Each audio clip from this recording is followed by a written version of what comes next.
Whangarei. The worst hit areas appear to be Poverty Bay, Gisborne and North Hawke's Bay. 500 residents from and from Gisborne have been evacuated, while in Wairoa the main bridge has collapsed, cutting the town in two. Many people spent the night camped on their house roofs to escape the floodwaters, and in New Plymouth at least 50 houses lost their roofs. Power supplies to many of the storm-afflicted areas was yet to be restored. The Minister of Civil Defence, Michael Bassett, is expected to reach Gisborne about now to inspect the damage. He's accompanied by the Director of Civil Defence, Ed Latter, and the Minister of Agriculture, Colin Moyle. There's no decision yet on government assistance for the storm-damaged areas. The Army is preparing to mount a major rescue operation in the wake of the storms and flooding. Personnel and vehicles are now on standby at locations throughout the North Island. A spokesman says about 300 men and 60 vehicles are ready to move once the word comes from Civil Defence. Meanwhile, a rescue mission is underway for the stricken yacht Starlight Express, battered by huge seas and gales while competing in the two-handed Trans-Tasman race. The yacht cancelled an emergency call for help last night, but still needs assistance.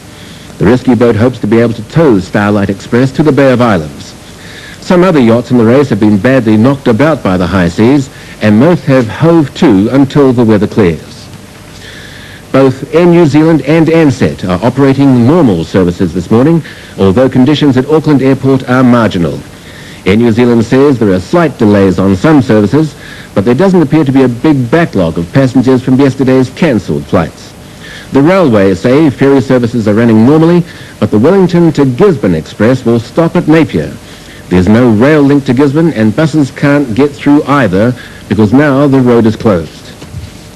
The Weather Office says the strong winds and heavy rain lashing much of the North Island are likely to continue for most of the day. The remnants of Cyclone Bola to the north of New Zealand and the ridge of high pressure over the South Island are behind the stormy conditions. Forecasters say the situation will ease only slightly over the next 24 hours.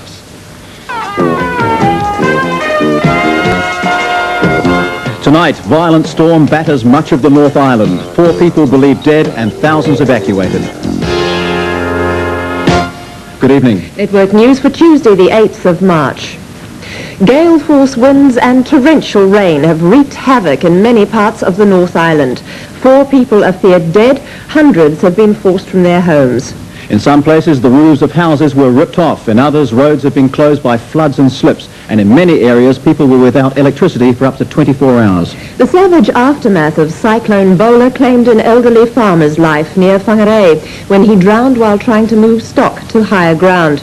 And on the east coast, 3 other people are missing, presumed drowned. Their car was swept away by a swollen river at Tolaga Bay. The worst hit areas are the East Coast, North Taranaki and Northland.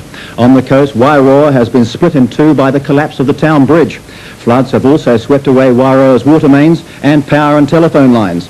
The Mayor has appealed to residents to conserve water and food. A state of emergency was also declared in Gisborne as nearby rivers burst their banks, flooding low-lying areas. Hundreds of people were evacuated from their homes in several small settlements inland from Gisborne. In North Taranaki, gale force winds blew the roofs off several houses. Between New Plymouth and Oakura, about 300 homes were damaged by the winds, which are continuing tonight. And there were high winds and flooding in Northland. Much of the area around Whangarei was without electricity for many hours, and some places won't have power restored until tomorrow. The town of Dargaville has a critical water shortage after floods swept away its main pipelines. Civil Defence Minister Michael Bassett flew to the East Coast today to look at the damage there, and afterwards said the Cabinet will meet next Monday to consider financial aid for areas affected by the storm. Tonight, Wairoa on the East Coast is still cut off from the rest of the country. The town's been deluged by rain for 2 days, and today its bridge carrying State Highway 2 across the local river was washed away. The people here weathering the storm overnight woke up this morning to find most of the Wairoa River bridge gone. With it went the water supply and telephone lines. The town itself is effectively cut in half. As I was coming up towards it, I must have been about 15, 20 metres away from the actual opening of it, and I saw the bridge just virtually be swept away. It must have looked pretty weird. It did, actually. I stopped my car straight away. I just couldn't believe it. The grunting as the whole bridge obviously ripped away from the buttresses either side. It must have made a tremendous noise. Yes, it was. It was rather rather, how to say, nerve-wracking, really. This afternoon, the swollen river was still pounding at the torn remains of the bridge. Emergency services can only communicate on two-way radio. They've ordered everyone to stay out of the way inside. Forward have locked one bowser and it is only going to be used for essential services. Wairoa's immediate problems are petrol, food and water supplies. Food is being ferried across a railway bridge, but it's a treacherous journey. The bridge is being pounded by logs and the river is rising. Households will only get an hour's fresh water supply daily until the emergency's over. But another serious problem is the town's isolation. Roads north and south are cut off. Wairoa normally gets daily food supplies from other main centres. Outlying farmlands report flooding, but few homes have been evacuated, and authorities say it's too early to assess stock losses. Local police and civil defence staff say there's nothing they can do but wait. Wait until the rain and wind abate, but more importantly, until the river goes down. But late this afternoon, it was still rising, leaving authorities holding their breath, watching other bridges and other roads. The Gisborne region has had floods before. Today it was flooded again on a frightening scale. Thousands of hectares of farmland were swamped after torrential rain for 40 hours. The Wairoa River rose 11 metres, millions of tonnes of water surging seaward. The tragedy hit farmers severely. Kiwi fruit, maize, tomatoes, grapes, apple and sweet corn disappeared beneath the deluge.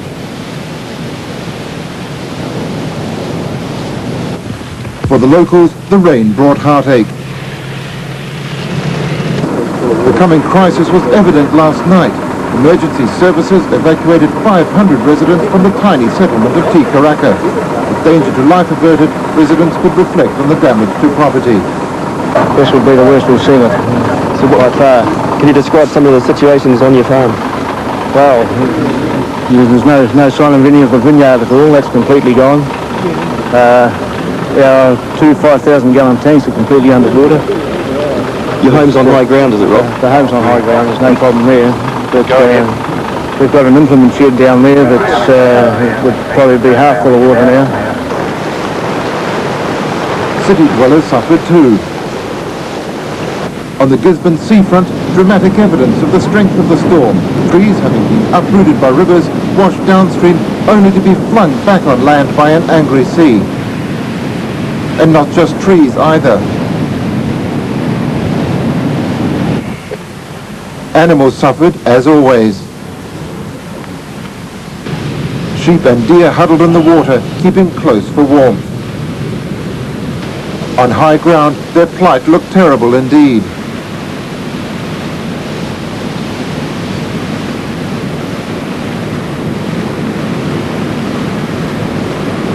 Less than a third of Gisborne's grapes had been picked. The rest were likely to be harmed by the wet.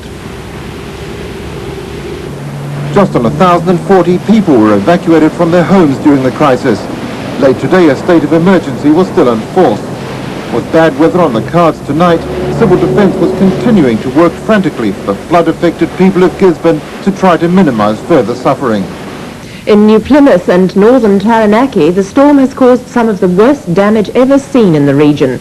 The state of civil defence emergency declared in the area could remain in force for several days. Residents say the last 24 hours have been the most terrifying of their lives. Winds gusting up to 120 kilometres an hour have damaged more than 400 buildings and ripped the roofs from about 60 of them. It was in the dark early this morning that the damage began. Chimneys were one of the first to go, then windows began smashing and roofs lifting. In the light of day, emergency crews began repairing essential services, often at the risk of their own lives. But it wasn't long before residents were being ordered out of their homes when the damage became extreme. We're leaving the house. We were told to stay out and keep out of the house. Who told you to stay out? The fire brigade and the insurance assessor. So don't go back into the house. How do you feel about having to leave your house? Bloody terrible, to be honest. Bloody terrible. At Oakura, just down the coast from New Plymouth, the damage was the worst. Even near new homes lost their roofs, and residents were fearful for their lives. We had no sleep. We came down to the flat here to try and sleep, but we couldn't sleep for the tin rattling, and about 2 o'clock the roof took completely off. Got up daylight this morning and this is what I saw. You ever seen anything like it before? Never. 60 years I've never seen anything like it. The road between New Plymouth and Ohura was closed before midday today, and only the most essential reason could get you through. My wife and family are there by themselves. Okay, well at the moment it's closed down. The whole of State Highway 45 is closed down. Now there are emergency services out at Ohura. They'll be well taken care of. If you've got people in town that you can just stay with for a few hours until it calms down a bit. Okay, sir? This normally busy main street of New Plymouth is today virtually deserted. Since early this morning, people have been told to stay home, and if their home's intact, to stay inside. Debris like this, which has blown off the roof of the nearby Shell BP Todd building, lies everywhere and can become a lethal weapon in the high winds. Civil defence officials announced late today that no repairs would be attempted on damaged properties until the winds drop, because of the risk to the lives of the workmen. However, although the winds could ease in about 24 hours, the Weather Office says the wind is likely to be followed by heavy rain. Northland too has been battered by high winds and rain. Houses were wrecked, roads closed, and there have been widespread power cuts. Cyclone Bola blew through the back of this Whangarei home in the dark of night. Debris smashed down the walls, letting the wind finish its path of destruction inside. The storm wrecked the house that had been the home for Nolene Tibbetts and Gary Wright for just 1 year. Only 8 days ago, they'd redecorated with new carpet and lino. It's estimated their work, undone by the cyclone in a few frightening hours, will take up to 4 months to repair.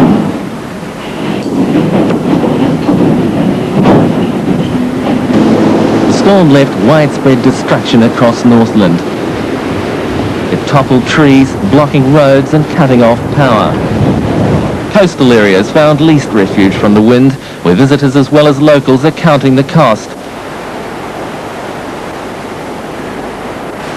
Boats along the coastline slipped their moorings in pounding seas. And fishermen found their livelihoods washed up on the shoreline. Their salvage job is already underway. Cyclone Bola is drifting south, but Northland's problems aren't over yet. Forecasters warn more gale force winds and rain are likely tomorrow. A state of civil emergency was declared late this afternoon in the Thames area. Tonight, Thames is reported to be completely cut off, with floodwaters blocking roads at both ends of the town. High tide is expected at midnight, and civil defence officials fear serious flooding. At Te Puru, 42 people have been evacuated because of rising floodwaters. And a new report from the East Cape area tonight says the people of Ruatoria are settling down for a second cold, dark night. The power has been off at Ruatoria since 9 o'clock last night, and there's little hope of it being restored tonight. A local resident, Kopua Ka, says morale in Ruatoria is high, with residents getting together to share food supplies and help one another out. Out at sea, the storm has continued to batter yachts competing in the Sydney to Auckland race. One of the worst affected boats, Starlight Express, has been towed to safety at Maunganui in the far north. The two crewmen are said to be unharmed, but weary after fighting huge seas for 48 hours. As the storm intensified overnight, the National Civil Defence Headquarters in the Beehive swung into action for the first time in a year. The last time the bunker was fully manned was during the Bay of Plenty earthquake. One moment, please. Good morning, Doug Green speaking. Buried beneath the Beehive, the headquarters monitored the situation overnight. Information is fed up to the Prime Minister 10 floors above. Essentially, the headquarters monitor the overall situation to advise the government. We're really showing that those settlements have been isolated throughout the night and that there are quite likely to be people who are stuck either in their houses or fairly close to their houses, even though there has been some evacuation being done in most of those small settlements. In the East Cape region, it has been described as being as bad as and possibly worse than the floods in 1948. So it's at least a 40-year flood. In the next few days, government officials who met at this building this morning will move in backup machinery to help anyone affected by the storms. The Bay of Plenty earthquake taught government departments this sort of backup must start quickly. Late this afternoon, the Minister of Civil Defence, Michael Bassett, and the Minister of Agriculture, Colin Moyle, landed in a gale-force Wellington wind from assessing the East Coast trouble spots themselves. I would anticipate that we'll be in a position to have a proposal to go to Cabinet on Monday, particularly relating to the crop loss, which is the most serious. Mr. Moyle is here with us, and of course he was the one who got an opportunity by helicopter to see just how serious that is. When you talk about a proposal, you're talking about financial assistance? Yes. Is it going to be substantial, do you think? Oh, I don't know. Dr. Bassett said today's flying conditions were among the worst he's travelled in. The Weather Office says the worst of the storm has now passed, but the problems are not over. The depression caused by the remnants of Cyclone Bola still contains gale-force winds and heavy rain. Weather forecasters expect bad weather for at least another couple of days. Computer graphics show the development of the storm from Sunday evening. The red patches represent the high cloud typical of cyclones, and as the depression came south it almost pivots on the East Cape, where the worst damage was caused. The inverted comma shape is typical of a spent cyclone, and although the hurricane winds have gone, the effect on New Zealand remains severe. Of course, it does bring a lot of very warm, moist air, and of course, any coastal regions that are in the way of this, it causes a lot of rain, especially as this warm, moist air gets pushed up over the mountain ranges. Heavy rain from the front swelled rivers still low from summer, but the anticyclone in the South Tasman is expected to move eastwards and push the depression away from the North Island. And forecasters predict conditions should improve slowly over the next few days. Traditionally, it is the cyclone season, but New Zealand hasn't been hit by one since Cyclone Bernie in 1982. The Weather Office says it's unlikely we'll get another one this year, but not to relax, as the Wahine sank on April the 10th. And just to hand, civil defence authorities in Gisborne have ordered the evacuation of the township of Patutahi, just outside the city. All residents have been told to leave their homes and move to evacuation centres. People are also being evacuated from the Wairoa River district. So far, more than 1,000 people have been moved from their homes in the Gisborne district. Officials say that number could double by later tonight. Coming up The North Island counts the cost, and in the latest development, more than 60 people have been evacuated from their homes near Twyford in Hawke's Bay, as concern mounts over the stability of the Wairoa River. The giant river has been deluged with heavy flows of water running off the hills. While there's been some relief in the last hour, workmen are still keeping a watching vigil in case the river breaches its banks. Kerry-Ann Evans has the latest details. The call to reinforce the stop banks came this afternoon when water from the back hills hit the Heratonga Plains. The catchment board's been repairing the banks over the last week, but fear grew when officials realised the new banks might not be strong enough to stem the flow. The danger period was around 7 o'clock this evening, but that critical stage passed without problem. The state of emergency will remain in force until tomorrow morning if the banks bear up, averting any threats of damage to the region's lucrative export crops. Elfridge problems. On Taranaki, the main priority today has been to protect damaged houses from the expected rain. Pauline Hudson prepared this roundup of the worst hit districts. Cyclone Bola's path of destruction is being worst felt here on the East Cape tonight, where it's ripped through rural communities, wiping out entire farms and isolating thousands of residents.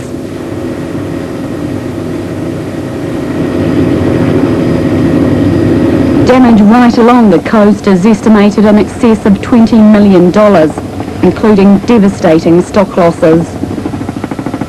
Bad weather is continuing to hamper rescue operations. Helicopters are dropping food and medical supplies where they can, but to some isolated areas, access is impossible. Most of the roads are still out, but the big job of clearing main routes has begun. Closer to Gisborne, more than 2,000 people have been evacuated. They're spending tonight in halls and homes around the city. None are allowed home yet. I don't want to try it again. I'm 77 years old. Tonight, food supplies became a major concern. Several groups of 300 to 500 stranded people were located up the coast, and Iroquois helicopters were racing against the dark to deliver food and medicine to them. Army personnel are helping out with major water supply problems in the city, and health risks are mounting. Tonight, water levels on the raging Wairoa River are continuing to drop, but it's still raining and there's more winds and rain forecast for tomorrow. The Civil Defence say conditions are still desperate, and the state of emergency here is expected to remain for another 2 or 3 days. In nearby Wairoa, where the town's bridge is destroyed, cutting the community in half, food and medicine supplies are also tight. Only one helicopter has been servicing the area. It's ferrying emergency supplies. Civil Defence officials are fighting big communication problems. All telecommunications are still out. Some of the 300 residents evacuated were allowed home today, but many others have to wait for floodwaters to clear. Meanwhile, in Taranaki, residents raced against time tonight to cover their homes with tarpaulins. Savage winds ripped roofs off yesterday, and heavy rain tonight threatened more problems to 6 milkins, and there's a high risk of mastitis infection among cows with swollen udders. Civil Defence workers this evening lifted the state of emergency in the Thames area, but devastation that forced out residents will keep many away for tonight at least. At Te Puru, near Thames, Cyclone Bola transformed the local stream into a raging torrent. 25 residents were evacuated. They salvaged whatever they could. Many spent hours helping firemen battle the floods. Though the danger's over in Te Puru, the problems aren't. It could be several days before some residents return home. Further south near Taupo, Cyclone Bola's trail of devastation cuts through thousands of hectares of forest. Trees grown for construction timber are now only fit for wood pulp. The task of cleaning this mess up will be... Massive flood at Wairoa, taking the whole bridge away. There's the span. We saw it actually happen at 6:20 this morning.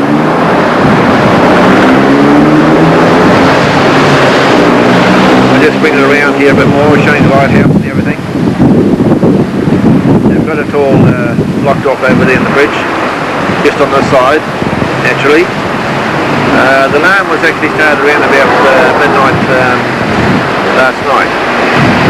The tide, it's a high tide, was around about 11 o'clock this morning, so you can see how high the river is racing down now. I suppose at this stage it's probably at its peak, but there's an idea of what it's like over there. When we're here at 6:20 this morning, just in this big gap just over here, round about in the centre, there was a massive big build-up of timber, around about, I would say an acre. And the bridge slowly started to twist, and then they broke one of the water mains, and that was spouting out, so they turned off the water. And then the weight of the logs eventually lifted up the middle of it over there, and then on this side gave a massive big twist, lifted up, and it was a real roaring, twisting, sort of thunderous sound as it sunk down into and collapsed. There was that much timber around that all the wood and logs and everything just carried the whole bridge itself just downstream, right away down, right away around the corner until it was just sort of completely out of sight. Round Spinners Point, we went round there, and there was still a portion of it was at that stage was still sort of being carried by the logs. It even carried some of the piles. That just goes to show you the intensity of the amount of timber that there was there. And at that stage, underneath the bridge here, there was about a metre of gap underneath it. Probably a metre right along the whole bridge, even over the far side over here. But as you can see here down here now, the water's right up high. But it was just down here, this chair is probably about another 15 metres further out. Wasn't particularly high at that time. But so, you know, this is Wairoa's disaster of the day. Looking right around. Sightseers having a look around and seeing what's going on here. A few shops are open, not many. You know, it's real disastrous when you come right around here. And I'll show you, and I'll boom in. There's the pipe of the water main sort of poking up in the air there. Well, okay. On that bridge there is not only the water main, but it's got the power lines. There's one lot of power lines, and also the TNT, which is what the telephones over the far side.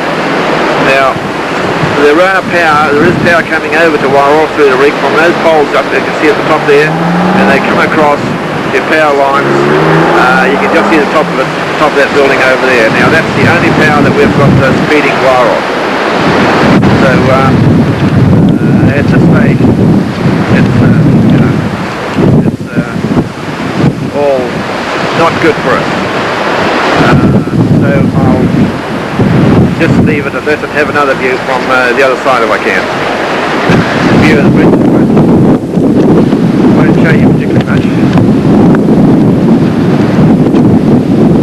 I'll just bring it in.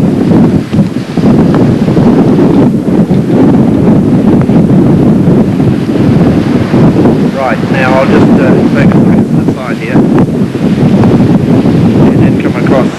I'll go across the other side of the bridge and have a look and show you them there, parading through.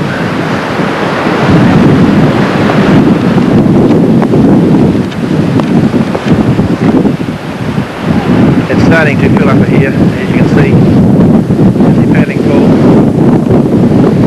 And around over here, they have got, they intend having sandbags up if it does get higher. The next tide will be around about midnight tonight, so that is going to be the biggest problem when all the water from the top, etc. is coming down. Another view, here on past here. I'll just bring it in from the far side there just to let you have another look at what it's looking like. That's one of the refrigerated trucks over the other side. They've got one of the fire engines over there with it early in the piece. We've got a doctor over there, but I understand that there's a woman over there at this stage that's expecting a baby any minute, so she might have to have it at that place with the doctor.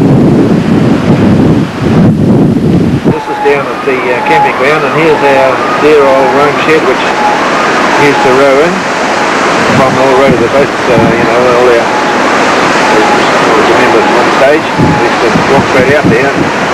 This is all flooded. I'm just taking this from my car now just to give an idea what's going on around. It's raining fairly heavy out there, so this is just the camping ground.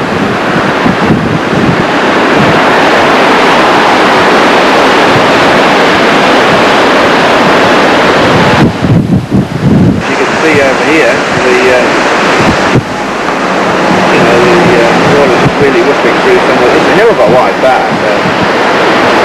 You know, I would think it'd be at its peak now. It's definitely at the boys say it's at its peak now, but I don't think it'll ever get any higher again in 12 hours' time.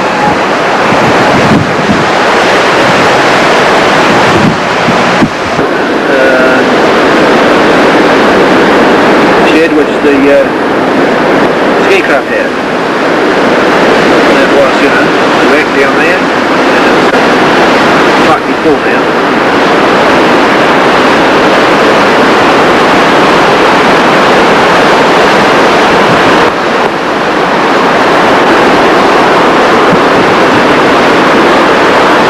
Quite spectacular when there's a flood on. Not particularly good for everybody though. Some trees on, some bit of a maroon out there. That's on the edge of the river. Wairoa River now at 5:45 p.m. You can see now that the height is quite a bit higher. That chair there, where I was standing early in the afternoon, is now well underwater. It is now up to a matter of about 3 feet from the roadway. The helicopter is just flying over now, and I'll just go out there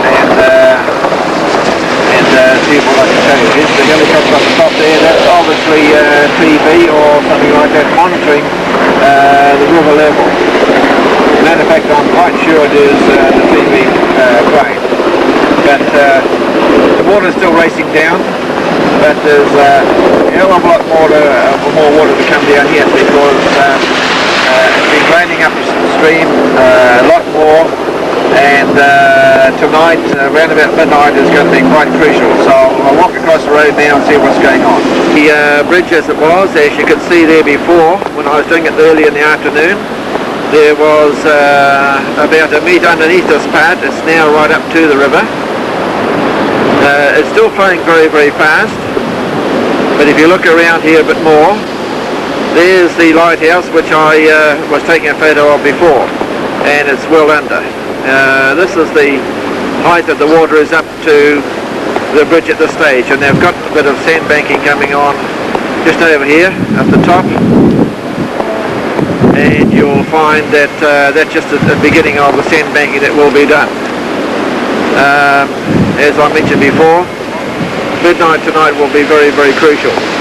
There's nothing like the Wairoa River the following day. This is the second day up. We had a hell of a lot more rain last night, especially up country. And as you can see there, the river has risen about another 3 feet. I was just pointed out to you yesterday, one of the chairs that was over there that we were sitting on. And see just see how far you can see it now. It's only just taking its head above the water, so it rose to about this height last night, and it sort of stayed at this stage. They're still pretty scared because the tide is going to be at its full peak at height around about 11 o'clock today. So there's still a terrific amount of water coming down from way up amongst the hills, and this is going to be possibly the biggest telling time, because the water at this stage is at its highest, with the tide reasonably low. It's on its way in now, so it's just a matter of waiting and seeing. Fire engine just outside the toilets down here, pumping out a hell of a lot of water. They've been doing that for all day yesterday too. Not with the engine, they just had some auxiliary pumps. Here's all the sandbags. This is from down the camping ground area, facing up towards the bridge. Helicopter around here somewhere. I'll try and pick it up. It's there it is. I don't really know what's underneath there, but he's got something. He just lifted that up from over the other side. I believe that he's carrying some fires around. One side of the river to another, so that's what it looks now.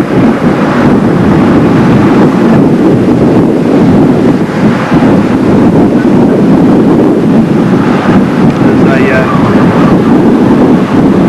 another view from around the area.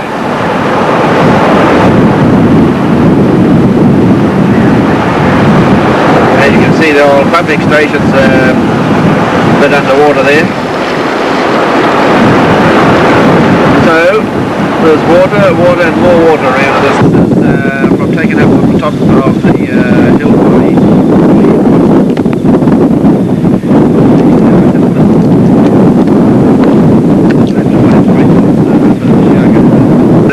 This is a day where the whole sun's shining out now, and we've got everybody over here, as you can point out here, is waiting to go back over to North Clyde. What they're going to do is they're going to shuttle us on the bus right around to the railway bridge at Aromati, and then I understand that Waitaki have got their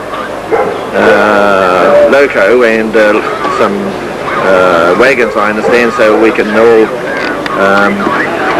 go in that right over to back to work and just see what's actually happening.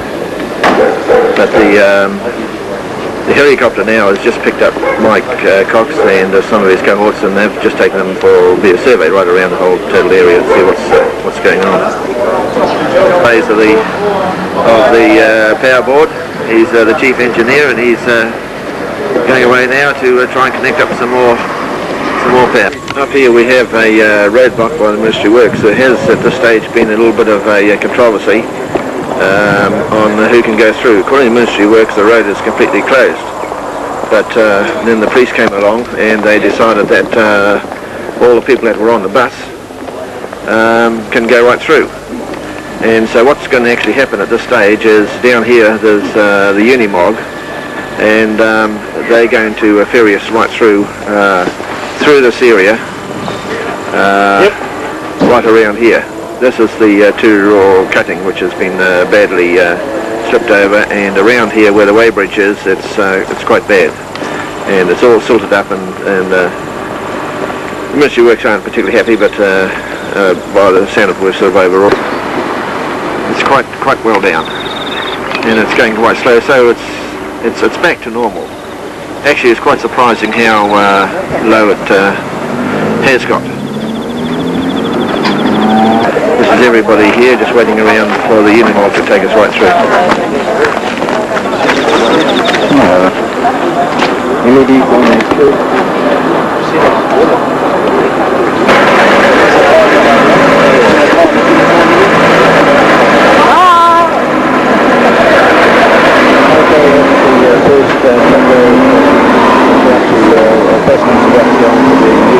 Which is supplied by the Army. It's a Mercedes-Benz truck with a very, very high that's where they're taking away.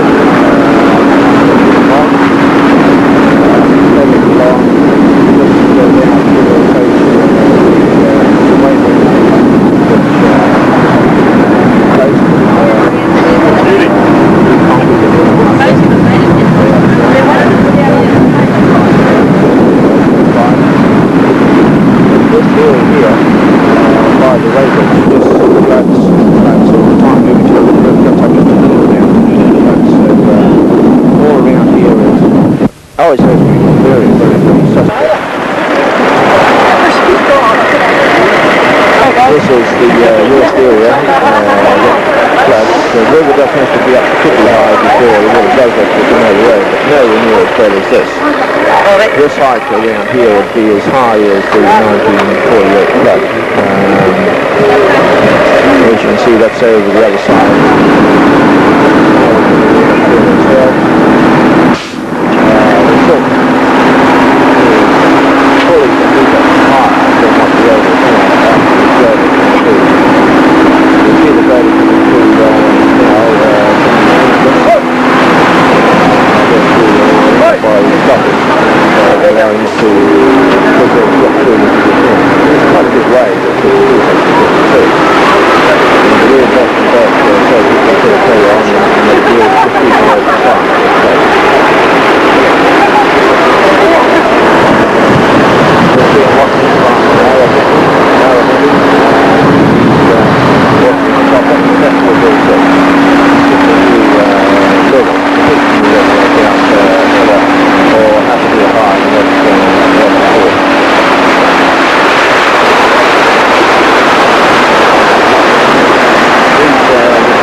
At that stage the train hadn't arrived, so there was a lot of us got impatient, and we decided that we would decide to walk along the railway track and across the line to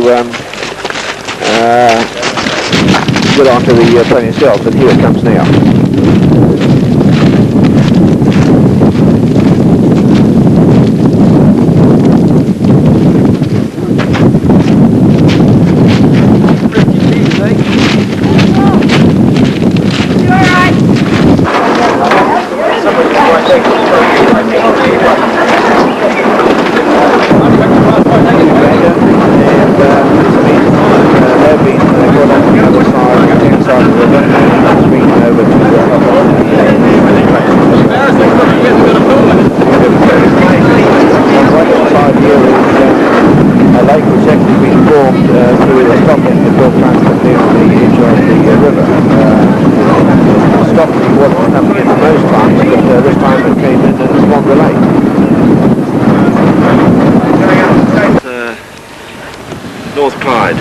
Looking from the railway lines just down towards tractor services.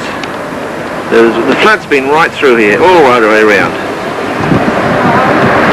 Down the street, everywhere, through these houses. Right away up. Came right away up down.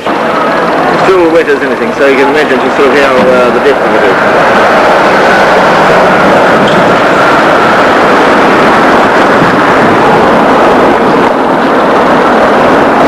Vehicles are coming and going, testing and everything like that. Practice it. It's everywhere. Around the Brian Hills here. Not too bad, it was right through, just through his workshop at one stage. Stuff there that he's cleaning out. Bruce Wallace's.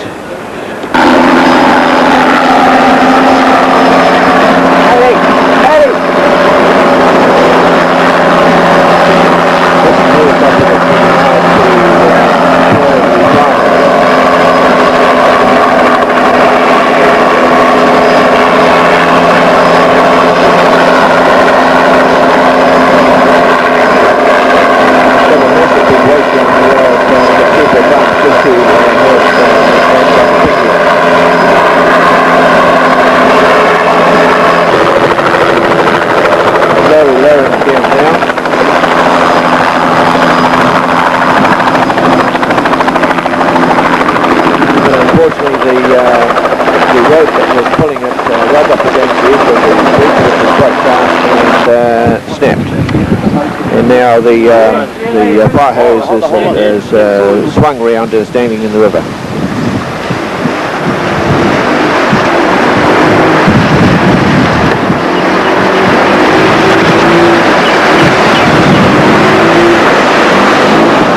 What they're doing now is trying to get a light rope across, and then from then they'll pull across the steel cable, but at that stage it seems to be reasonably successful.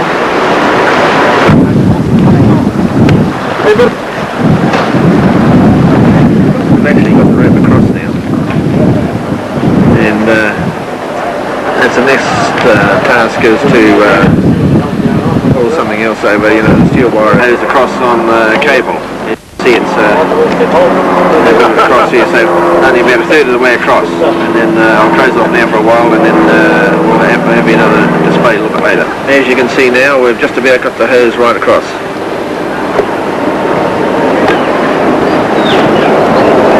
Fireman from Gisborne. History, the hose is right across, and just a matter of connecting up now to get water back over to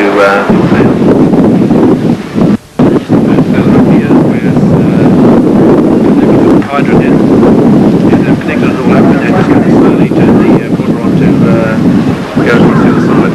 But now, with the hose, is so much weight that it's the hose is sunk right down very, very low. There's a lot of water in that big hose, a lot of weight, and we're expecting the cable over here. We don't think it'll stand the weight.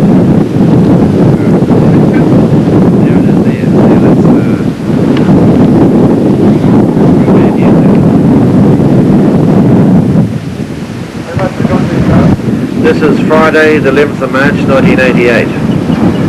They've now got the fire hose over the river, as you can see. They had to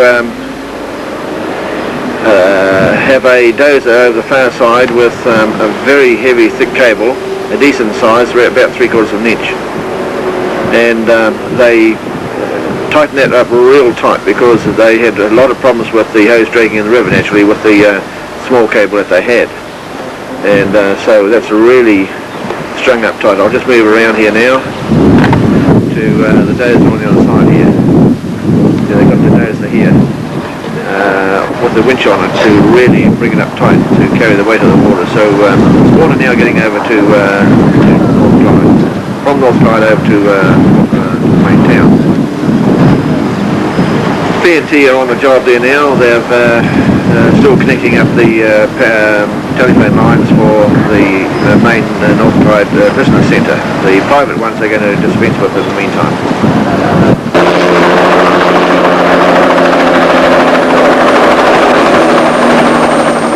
Helicopter just being over the ministry works getting up from the other side. Most of them know exactly what they're doing. One of them is the one executive.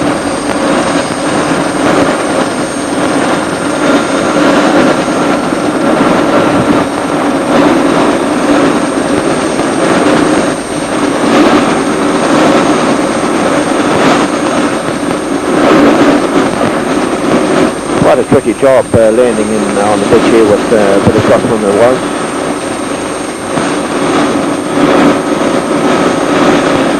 The gentleman in the front here, he's obviously one of the more power, the bigger powers that be with ministry work. He seems to know what he's doing.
Going to happen is these plates down here, they're going to, that'll be the cantilever for the big arch that they're going to put up. They have to drill holes in that there to anchor that down. So that's the gear, the drilling equipment and the power engine and everything else they're going to do it with. Well, it wasn't a new one. This barge was being used for out of Port Ohio. And they dragged it from Portland Island up here, river. It's being operated by Sparks. The boat's tied beside it, as you can see.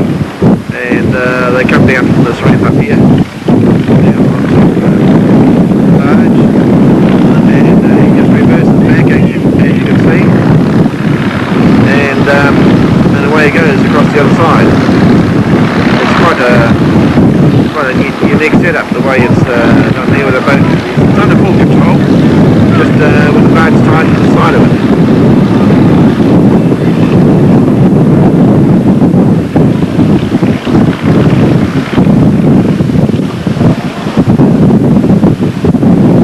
Incidentally, I must apologise for the wind going past the mic. It's very hard to control. Just back out, he's hearing it around now. I was saying at the stage what they're going to go down and do is they go down and tie up with the old wharf. Because that's where they hit a back this morning.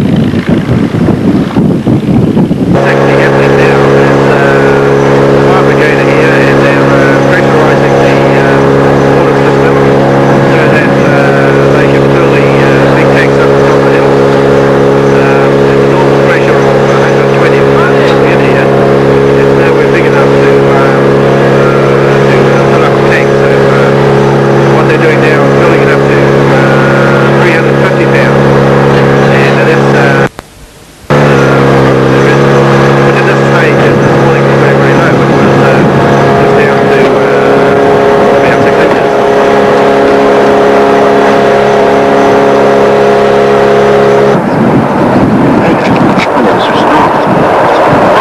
Oh, really? 15, Sunday the 13th. We're up the top of Gimmel's or Wairoa's roof and getting a very nice view. Down there you can see all the piping that's ready to be eventually towed across.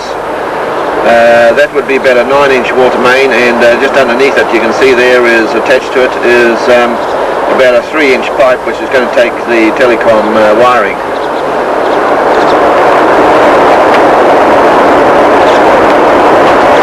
This is the big A-frame gantry on this side, and over the other side they've got the same.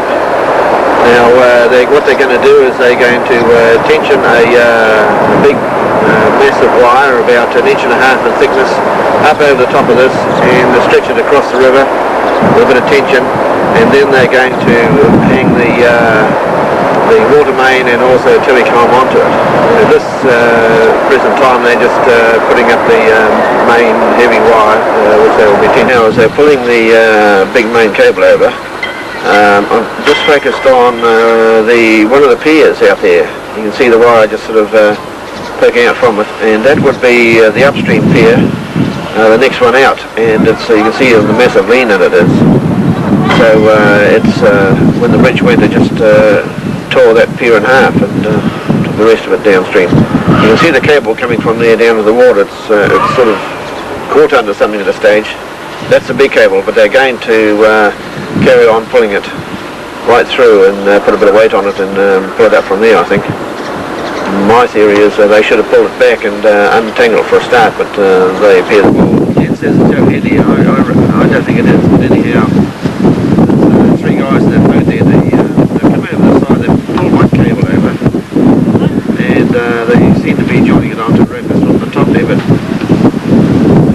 the problem is that the main cable, one of the main ropes, has got caught underneath, which I feel is the other half of the pylon. In my mind there, they're going to be thinking about the wrong way. They've got Mr. Clive's house, the big putaki on the electricity department. He's surveying the situation. He's just looking around now to see what's going on. Could probably agree with what's happening, but just a matter of waiting and seeing, I suppose, like every the rest of us. A little bit bored. He's probably going to go over and give it some more direction. Now, what they're actually doing is they're now pulling over the big cable and untangling everything. Don't know whether you can really see it, but in a couple of minutes you'll see it. What's happening here now is they're pulling this pipe through, and what happens is the post that they've got it rolling on, at times sort of gets on to an angle. We've got to straighten them up, and some of them have sort of been working their way out, so that they've got to stop every now and again and readjust all the posts. Sunday the 13th, 1:35 in the afternoon. At long last, they've got a bit more progress, and you can see where they're pulling the pipeline out by the entry on the far side. No, they put it in. They're tension the wires once it's across. They're still using the guys here to pull along with the pulling it over a bit more now.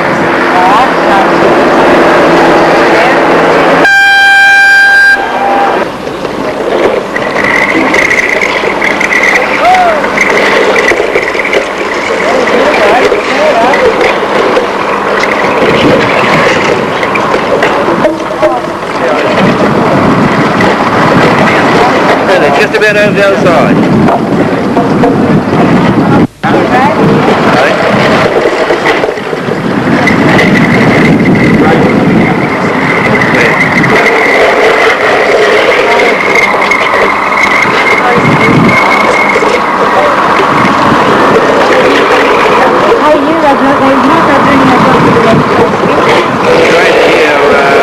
Obviously appears to be a tensioner, which is keeping the strain on the main cable from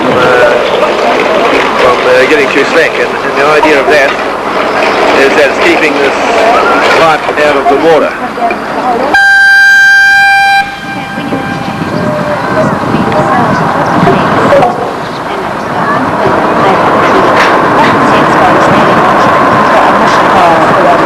And that goes to the mission. Leprosy mission. Last time the other day you opened, you had 35 bucks in it. So they have to give in their own way to the starving people. A little bit of a hold up there again for a while longer. North Clyde on Monday the 14th. This is just giving you an idea of the size of the entry that was used for the side and then hauling up the cable. It's, as you can see, it's a properly set up logging winch. They've got tie downs here, down here, one dozer, and another one over the other there. At this stage, they've just got the pipeline and cables just winched up the stage, and they all seem to be at a standstill.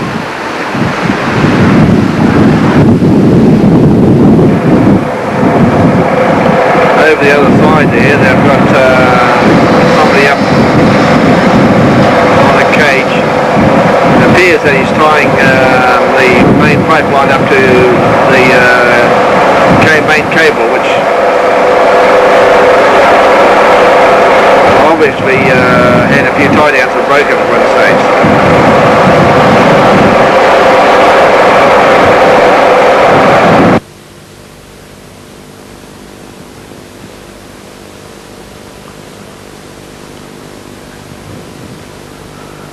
Tuesday the 15th of March, 10 o'clock in the morning.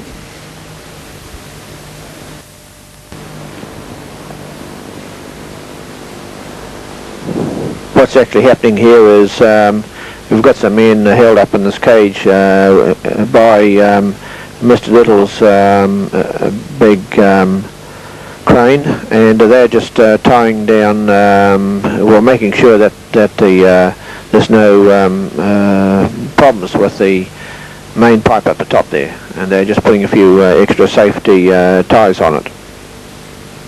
Ron Brown just walked past.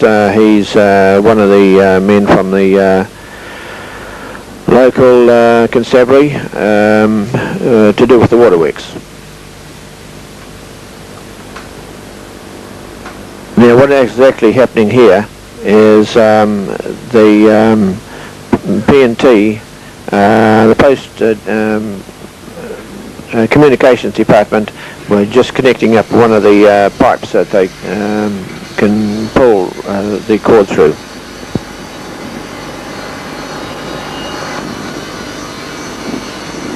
That's what you call fairly high, being lifted up by the crane.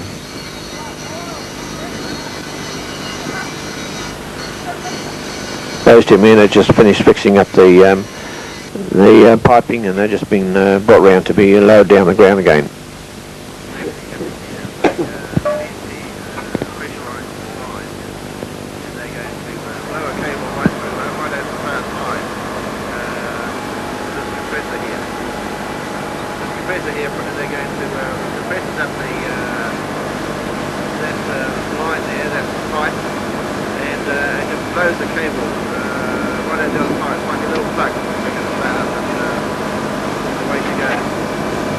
Now that pipe there is, as you can see, there's a bung on the end of it, and it's in the process of being pressurized by that diesel motor pressure pump. And what they do is they blow a small, very, very fine cable over by pressure. They put a little bomb on the end of it, and just have compressed air, and it just blows the cable, which they're feeding through there now, as you can see. They just pressurized it, and it's just feeding it right through. This is the gantry that was used before. What's actually happening now is they're slacking off the cables, the tie-down cables, and they're going to get ready to remove it. As you can see there, they're just untying the tie-downs now.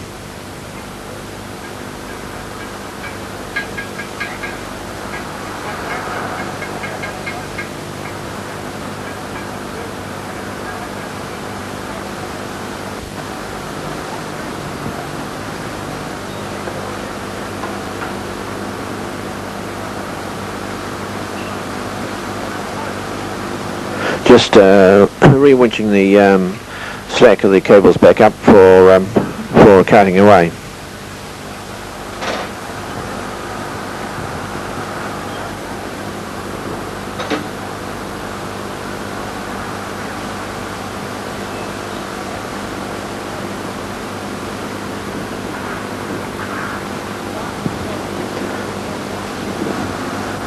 All in all, I think there's 9 or 10 cables hanging from the top of that gantry.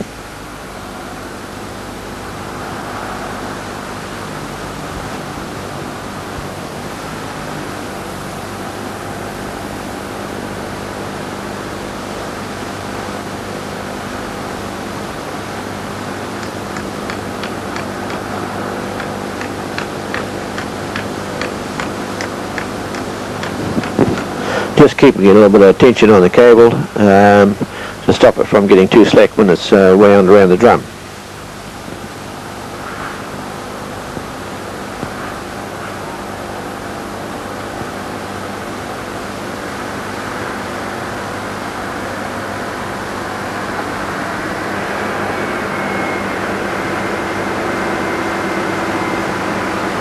One of the men there got a length of rope. What he's going to do is tie up all the slack ones so that they don't sort of flop around.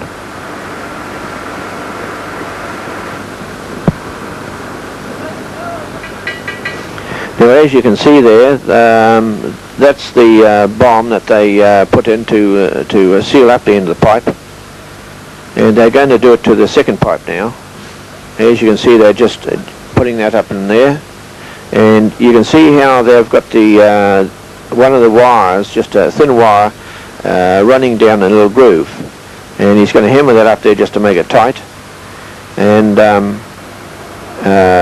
wire, that little wee thin wire, is joined up by onto a parachute, a miniature parachute. And as they blow the air in it, it blows the miniature parachute through the piping, which is joined onto that cable, and you can just see it about to sort of move away there now. And that blows the cable, which you can see just about due to move, right across and out the other end, and so that they can latch onto another rope and pull it back, because the cable that they're going to pull through there on the first one was a 200 millimeter and a 300 millimeter And on the second pipe there's going to be an 800 millimetre. So it's quite a strain, and it's quite a netty way that's been done. This is the big rig which is about to move out of the road. You can see all the track system is virtually a complete tank setup. Quite unique, really.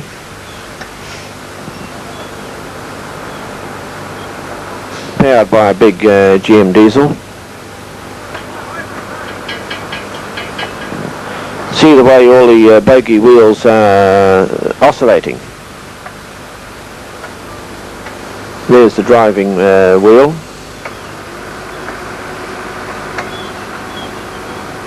Sprocket is the proper term. Now what's actually happening is they've pressurised the pipe, and here are the guys feeding the cable through, which has been virtually sucked through by the with the pressure that's going on there on the end of the parachute.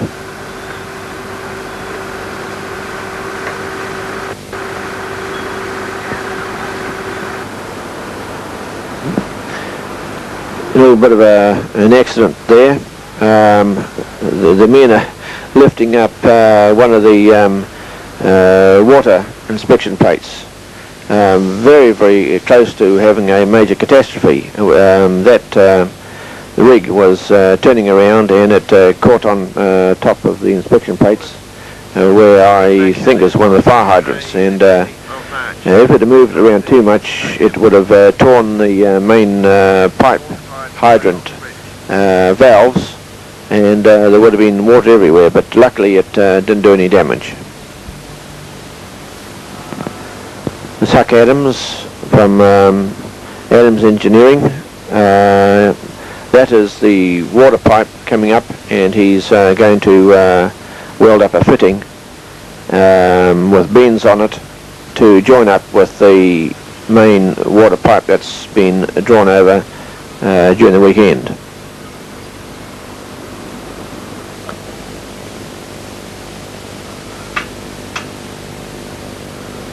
Bert Phillips helping him. They're cutting a gasket for the main there.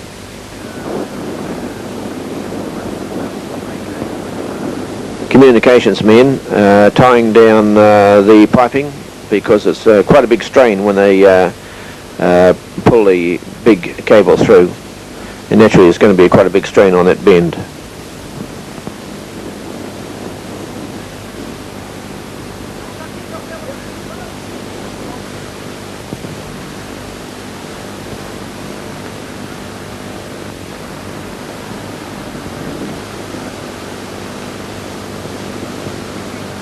See how they've got some supports for the piping that's going to pull through. Well, it's not really piping, it's the cables that are going to pull through the pipes. The main water main is just about fully in place. They've got to sort of just tack it on now. As you can see, there is Mr. Adams, Huck Adams. He's just welding one of the bends up.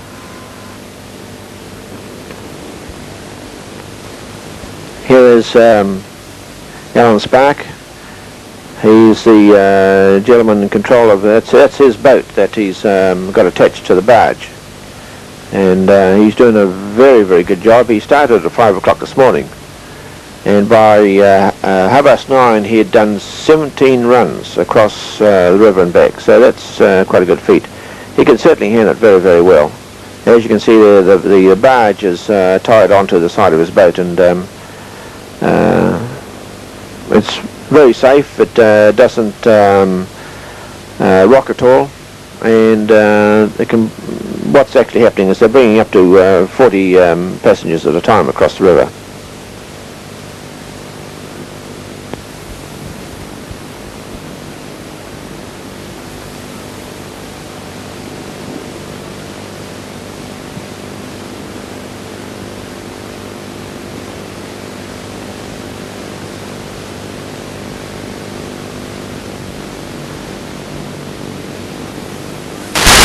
Getting close to the bank this side.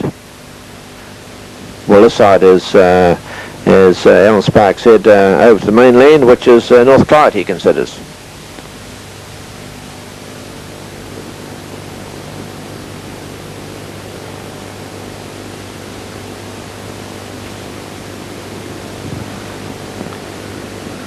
Just coming up to a floating ramp, and there's 2 men each side, which with ropes are thrown to them, and they just pull the barge in closer to the ramp, and then you step off onto it and back up onto dry land.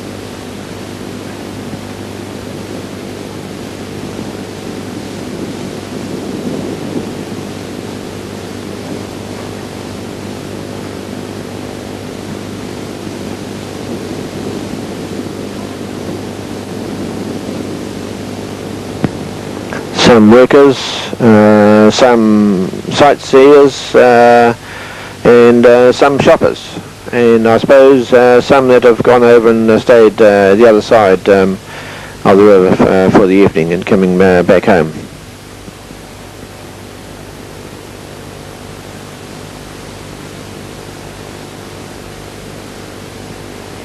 That's the ramp that was built by the late Mr. Robert Short, the ex-mayor of Wairoa.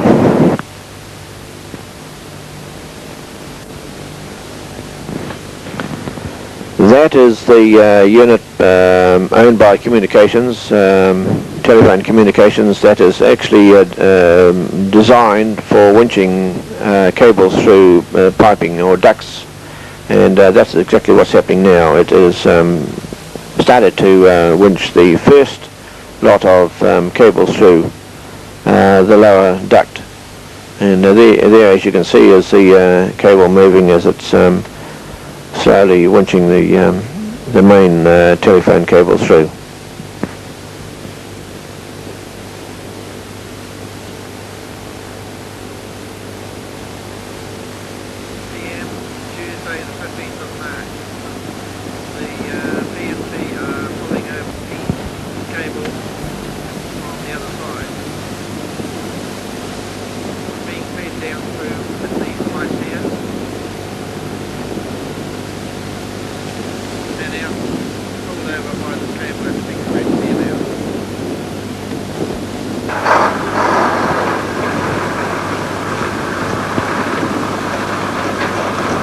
This is the army's arrived with all the barges.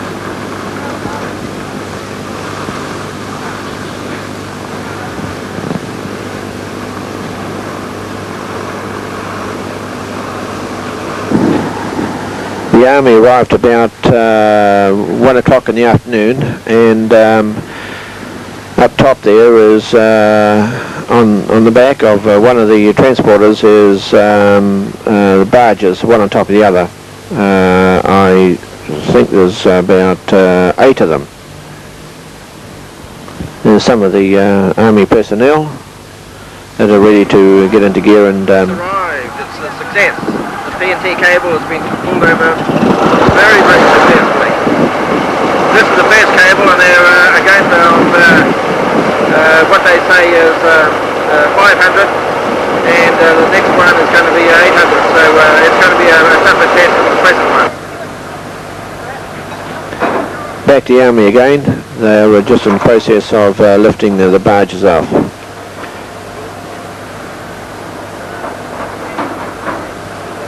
There's one of the personnel that's sitting on side. He's the one that's working the crane off one of their quite big tow trucks. It's very well rigged up. It's virtually almost as spec as much as Mike Little's massive big crane of his, that he's got.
Off the first one comes, and it's just about to be lowered down onto the ground to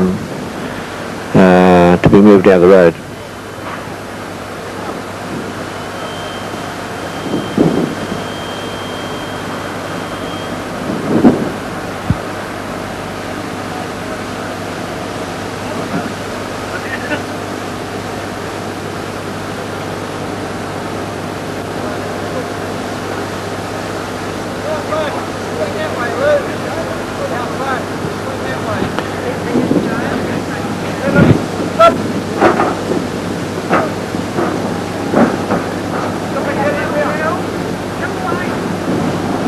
All hands on deck, carting one of the pontoons down. What they actually end up by doing is joining them back to back.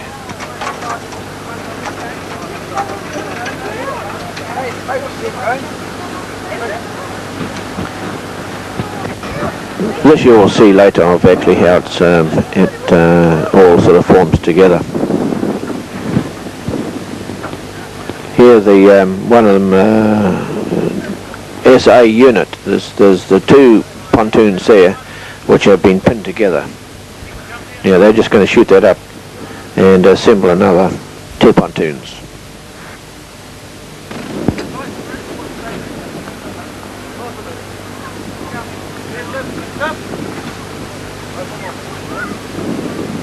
Bring it down, Timmy. Bring it down.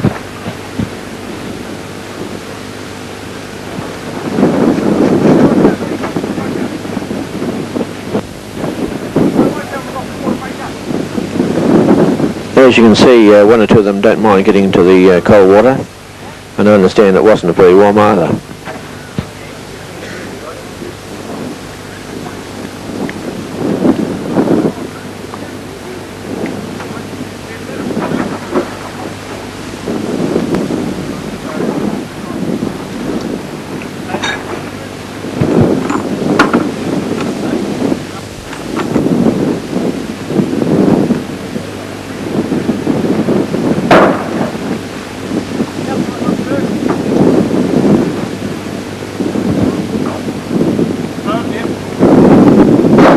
Yeah, you can see where they're butted together, and I'll show you how they put a rod down. There's one goes now on the other side. It's putting a rod down between the pins. It's classed as a pin really. And then just line up the holes on the pegs, the eyelets there, and just drop it down. And that ties both the boats, pontoons together back to back. That now is sort of classed as one unit.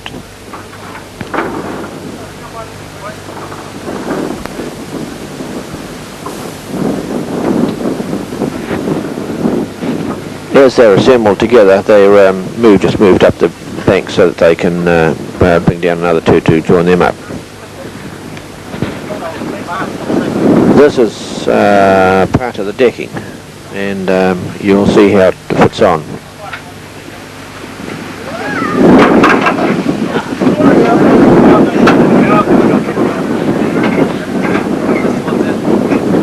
There are slots on each pontoon which part of this decking fits in between, and you'll see that when it gets on that they'll push in some pins to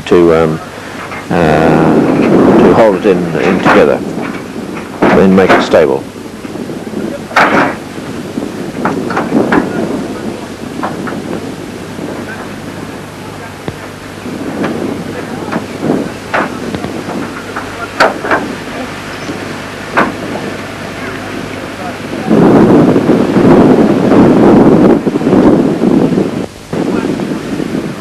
Here, there it is there. See the locking pin?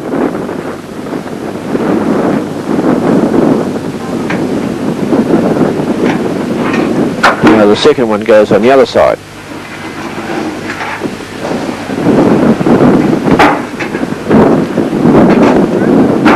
As you may say, to form a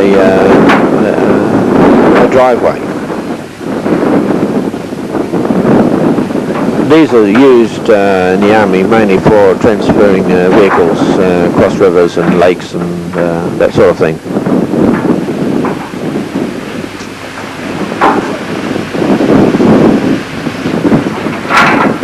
Now you'll see they brought another pontoon down by the side of it, which they're actually going to join that together and put this ramp against the other one and pin it together, forming a raceway, I suppose you would call it, or a platform. There's another two joined together.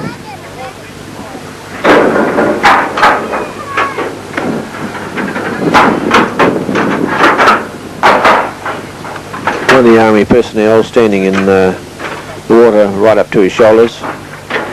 He's not feeling the cold at the stage, but he will start to shiver a little bit later.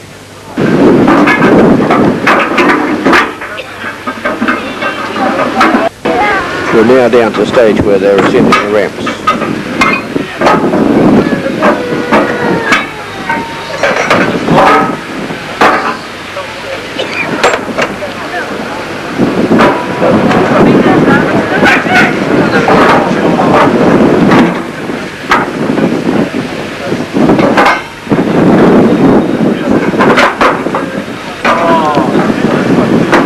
As you can see, there was two personnel filling in the centre.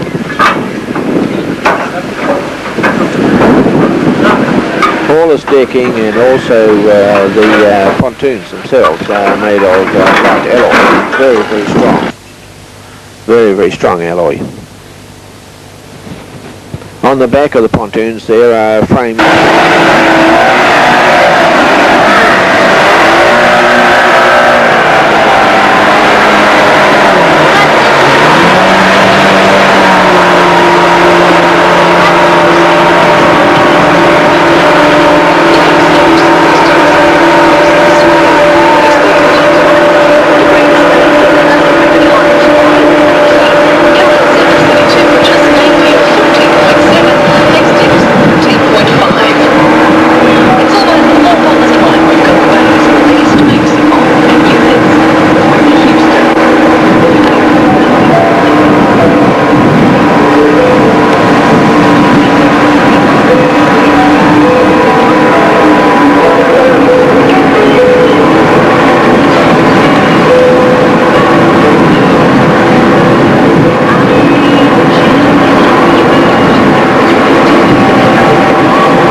16th of June 1988.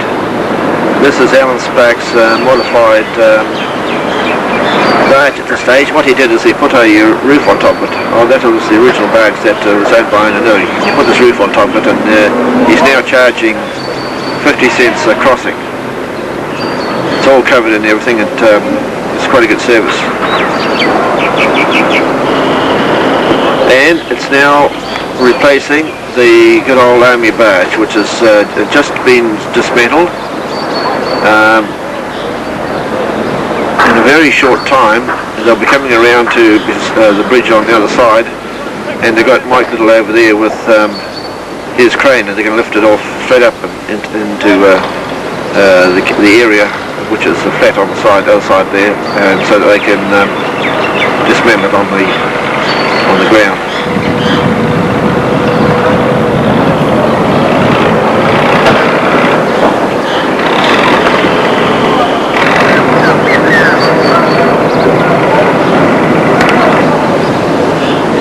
I'll bring you another close-up of Alan's barge a little bit later.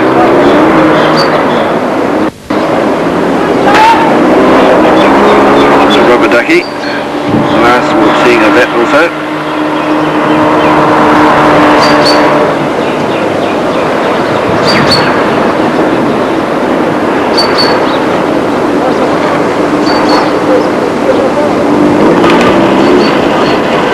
Mike Little on the end of the bridge there with his crane all set to lift it up. Beautiful day today. Absolutely ideal conditions for lifting the barge and everything up. Earlier this week we've had just about snow in Wairoa. It's been Abrukaturi and Ohoka. Wairoa's had a foot of it. So today seems to be quite a God blessing really. These boys are just coming up slowly to move around to where the crane is.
That Mike Little's going to shift his crane further back along the bridge.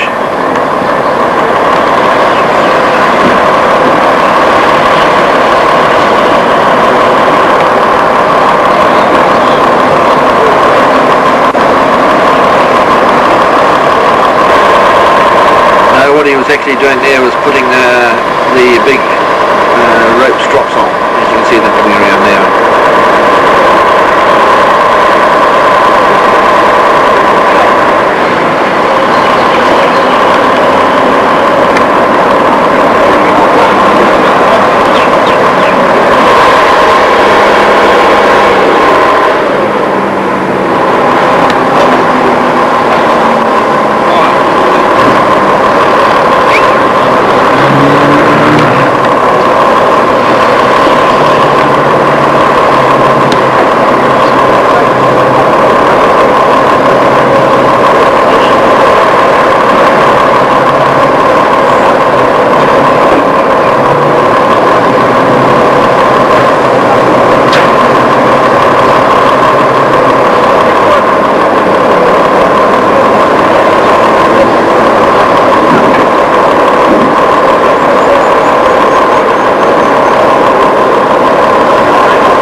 decided against using those type of strops, and they've reverted it back to some chain.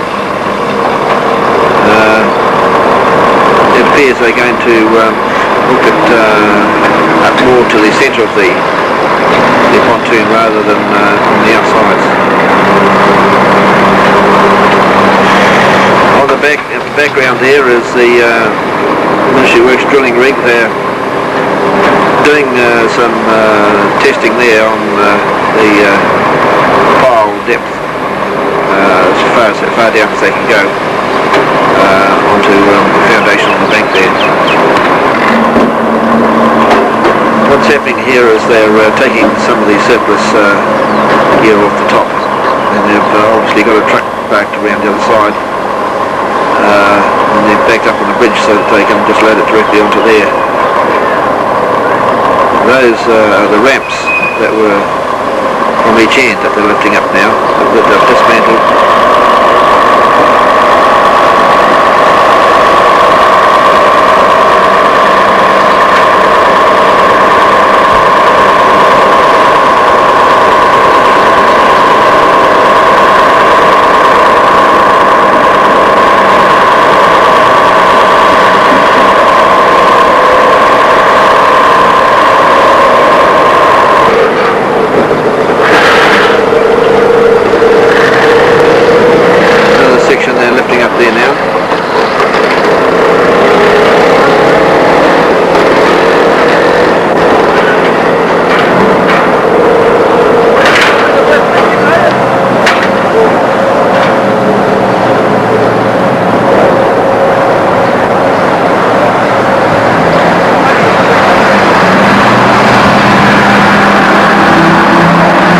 Still stuck at one end.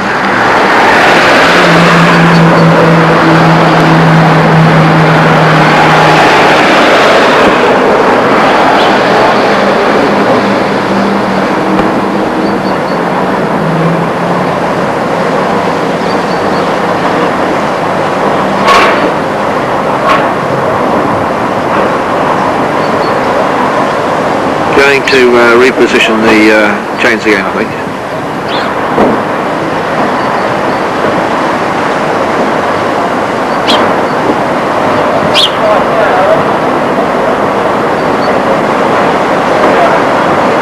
Oh, they're right.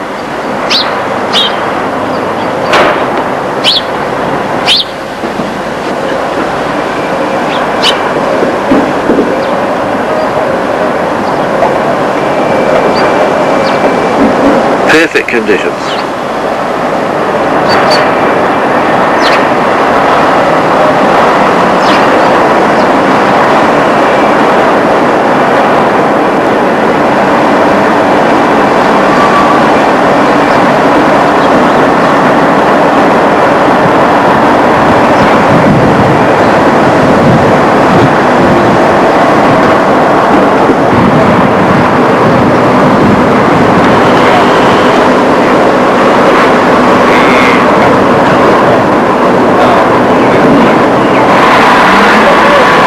At this stage what they're going to do is they're just going to dismantle the deck too, and then lift up each of the pontoons one at a time. It's just part of decking which they've removed there, which actually holds all the pontoons together. They've removed everything else off the top, all most of the other accessories, so it's quite obvious they're going to dismantle it visually on the water and just lift everything up piece by piece. At one stage they told us that they were going to move it, put their rope around the whole lot and lift the whole lot up and put that up on the dry land and then dismantle it from there. But it appears that it's just as quick doing it this way. Been a bit of an act down there. He's got a hold of a rope and then what they've done is let slack on it.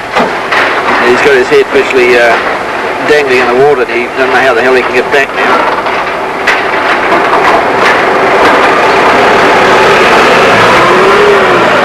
Appears that somebody else is grabbed the hold of him and he's trying to pull him back up.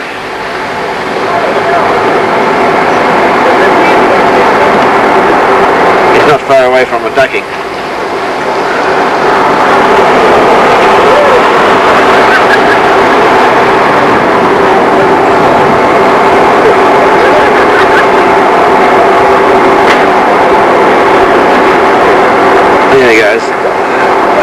by the gun, or the rope you might as well say.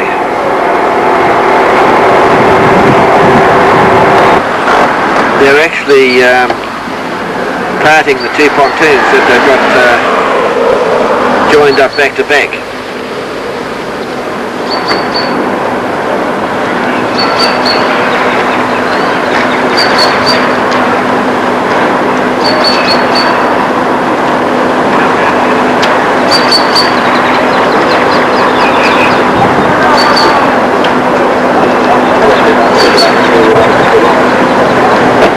So what they'll be doing there is just lifting each pontoon up one section at a time.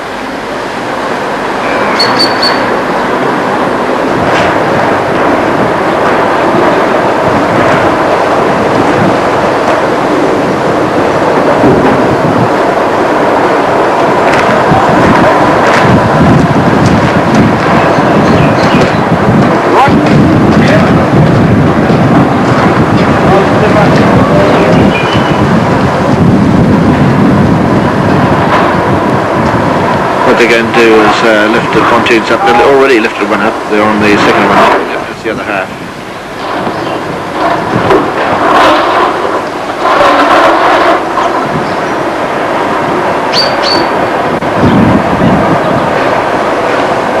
Here we go.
Pace is quite fast at this stage.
Oh, Jesus, Carl. I got it all on film now.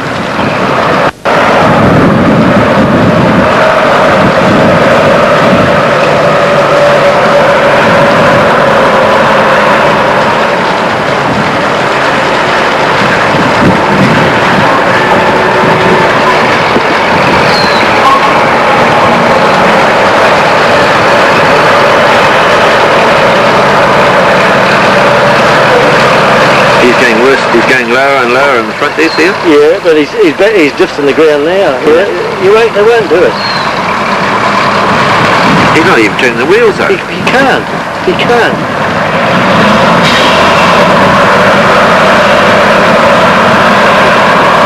Yeah, it'll take Kevin all his time to pull that thing back.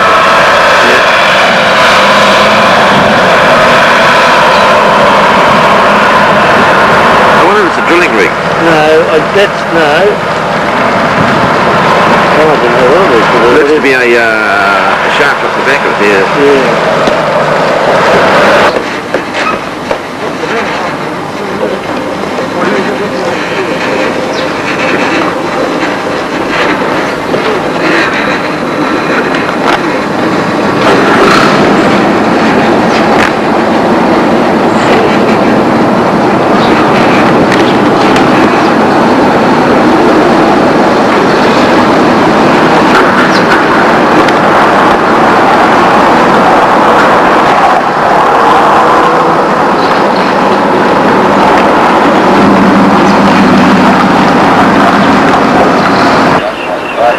Yeah, that's right. Yeah, that's right. He was getting sorry. I was blaming him because he was up in front of you. Dad got stuck somewhere. The railway bridge. So they're bringing it up on the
can hold tension on the line so that it holds the pipe out front a bit straighter, because we're sort of going down on the front of the bridge a bit shallow.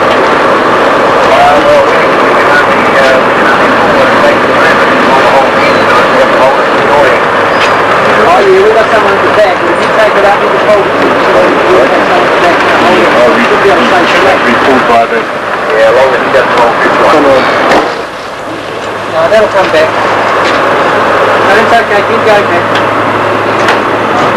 It's being held there by the way, see it's starting to twist it up, but there's too much weight behind. Okay, carry on, Pat.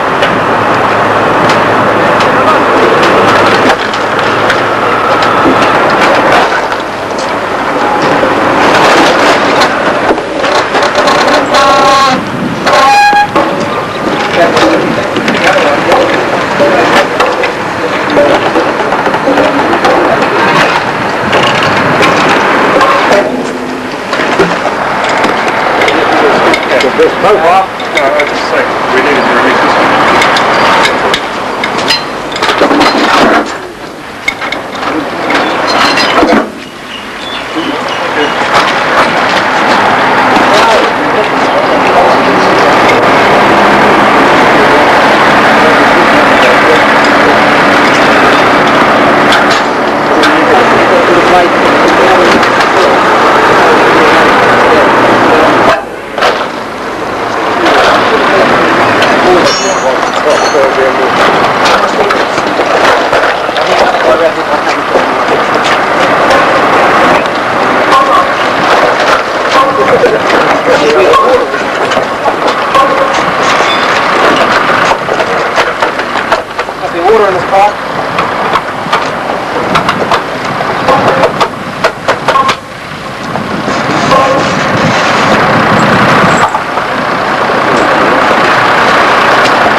Wairoa Bridge. This is a series of photos that was taken by Neil Phantom, and I've got them enlarged, and I'm just taking them off now just to see how they come up.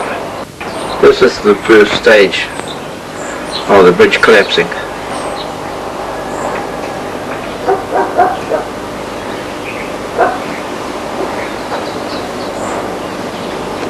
Bridge.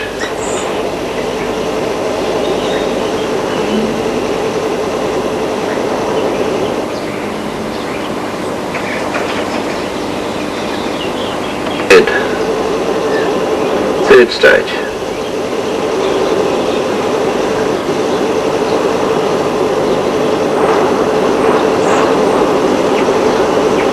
Fourth. Take a note of all the timber at the back there. That would cover a full acre.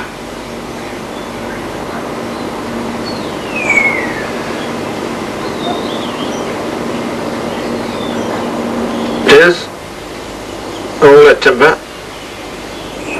You can see the odd side rail that's sort of hung up there. And if you study very hard, you can actually see quite a bit of the bridge floating down.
The process of putting up the suspended walk bridge.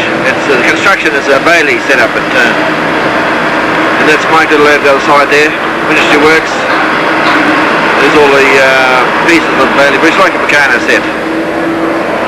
It's going to be suspended on two massive big cables. There's part of the tower that's being built on the other side.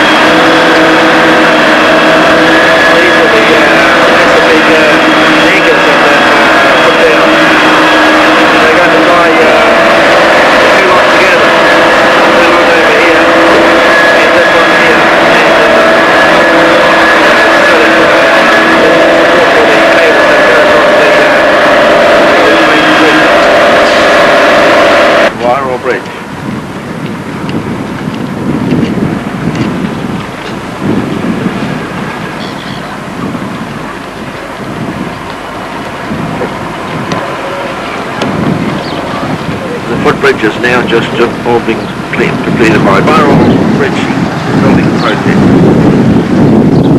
This here is the end pile, which has just been poured.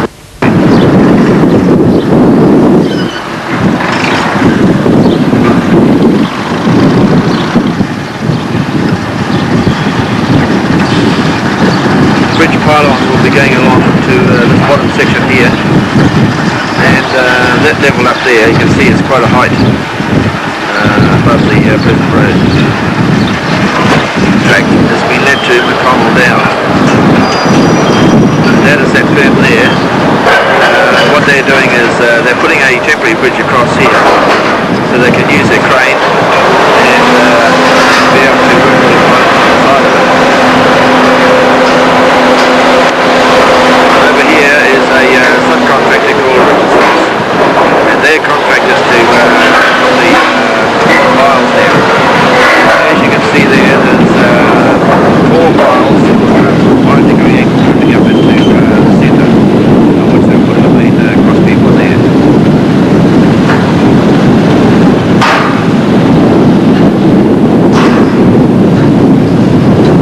It's going to be very, very interesting when we get one of our bit of a flash flood during the winter time, which is always 2 or 3 at least coming down, and the spacing of those piles there.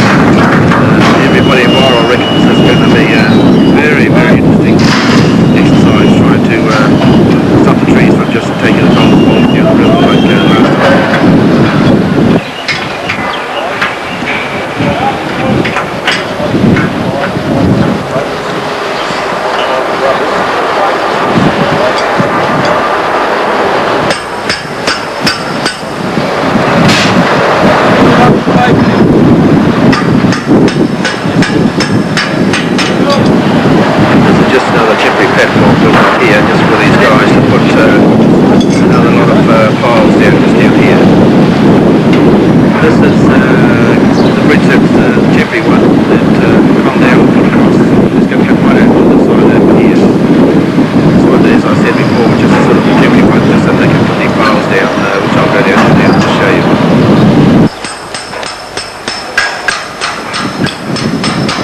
There's the 4 pipes, what they drive down to a certain depth, and then they put another one extension on top and weld that on, and then drive down again. I understand they've got to go down to 150 metres. This pipe here flowed right away down into those piles, which are just hollow steel at this stage, and that's to sluice out all the mud and eventually dip down to stones. They want to get right down to a solid pavement. And what they do is they fill those up with steel mesh and then pour them full of concrete. Some more pipes there ready for welding on top of the previous ones I just showed you. And then they'll drive them down again until they get right down to the pavement. This is the boxing that's being prepared now for on the side.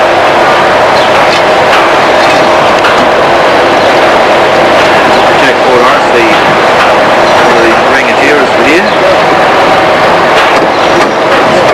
Such a broad structure you can't even understand what the hell he's saying. That's a good job though, he knows what he's doing.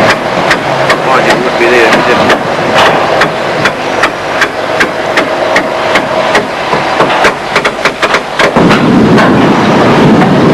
Here he is,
of the old piers of the bridge.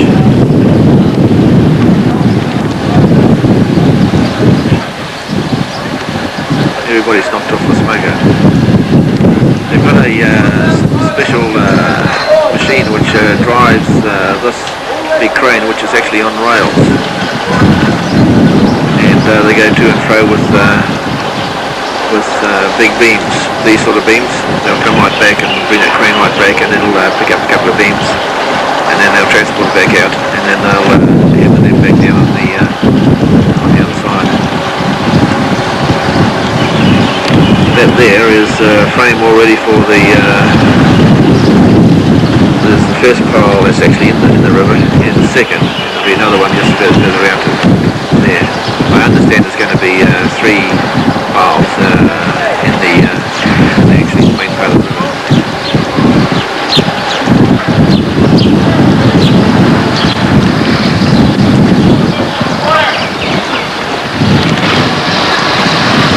You'll see where this is all braced up on each side with pipes, just to make sure that these go down on the right angle. See, there's a pipe there, and they got it on four sides, and plus down here you can see where they are there now. That's to keep the angle at the bottom there.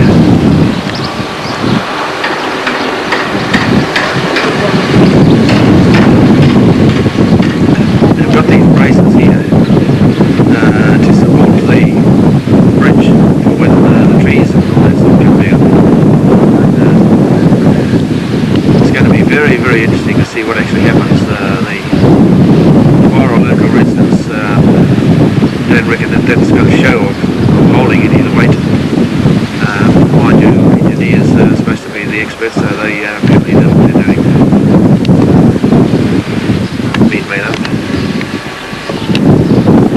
They're obviously going to be for part of the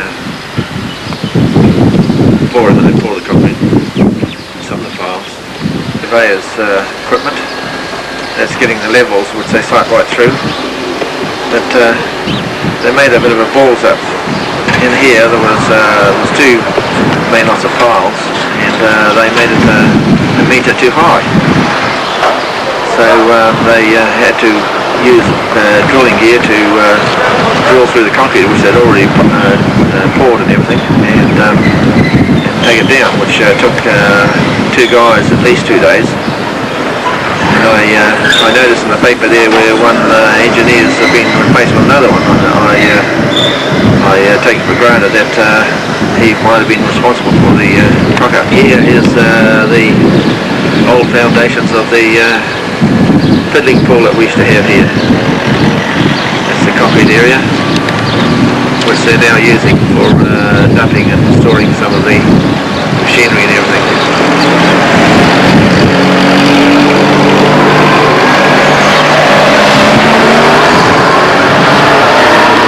As I pointed out before, that's some of the steel frames that would go down inside the steel pylon tubing, and then they pull the concrete over. Outside Les Hornby's now, so you can see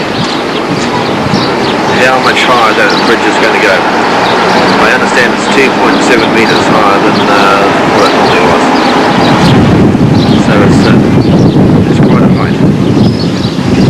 From Alexandra Park, it's another different angle. There's some more reinforcing beams there. Down here is railing for which they use on the bridge.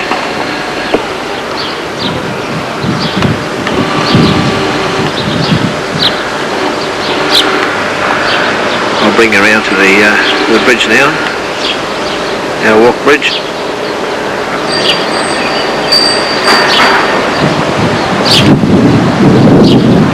Quite a worn path with people that walking to and fro over to the down here is the toll box where you've got to pay 50 cents to cross the bridge on. You know that during the peak season of the Christmas holidays and New Year, they had this toll bridge closed, and there was thousands of sightseers and visitors that came across this bridge. actually walked on and took photos of the building, the new one, and it wasn't there at all. It wasn't being operated.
Rear end.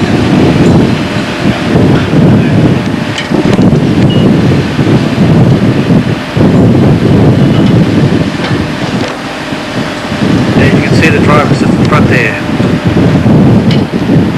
Turntable at the back here, which it all hinges on as they go around corners. Another angle of it all.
The escort motor vehicle.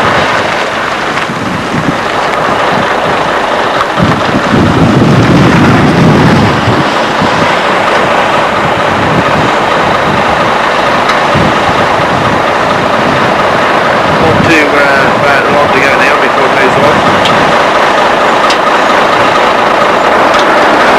March the 13th,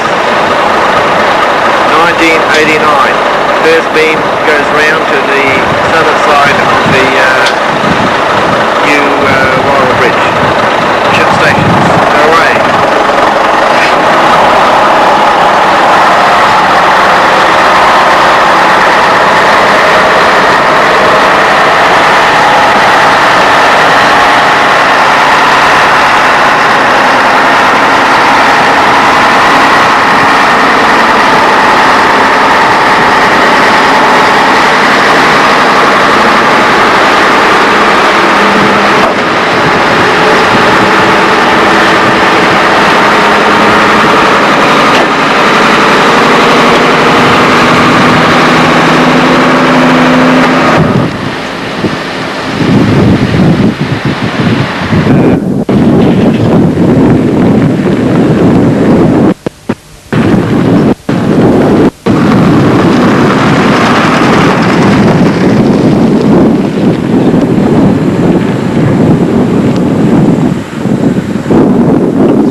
The dust before the units.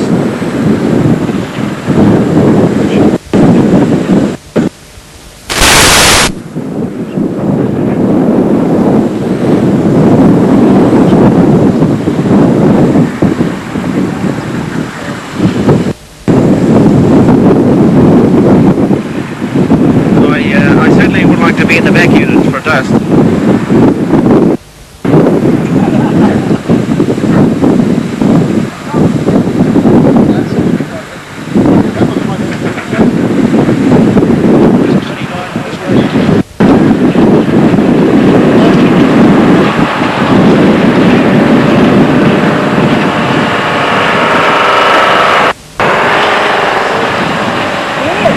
This is the hill taken just above by Hell Cars, overlooking the Almaty Valley.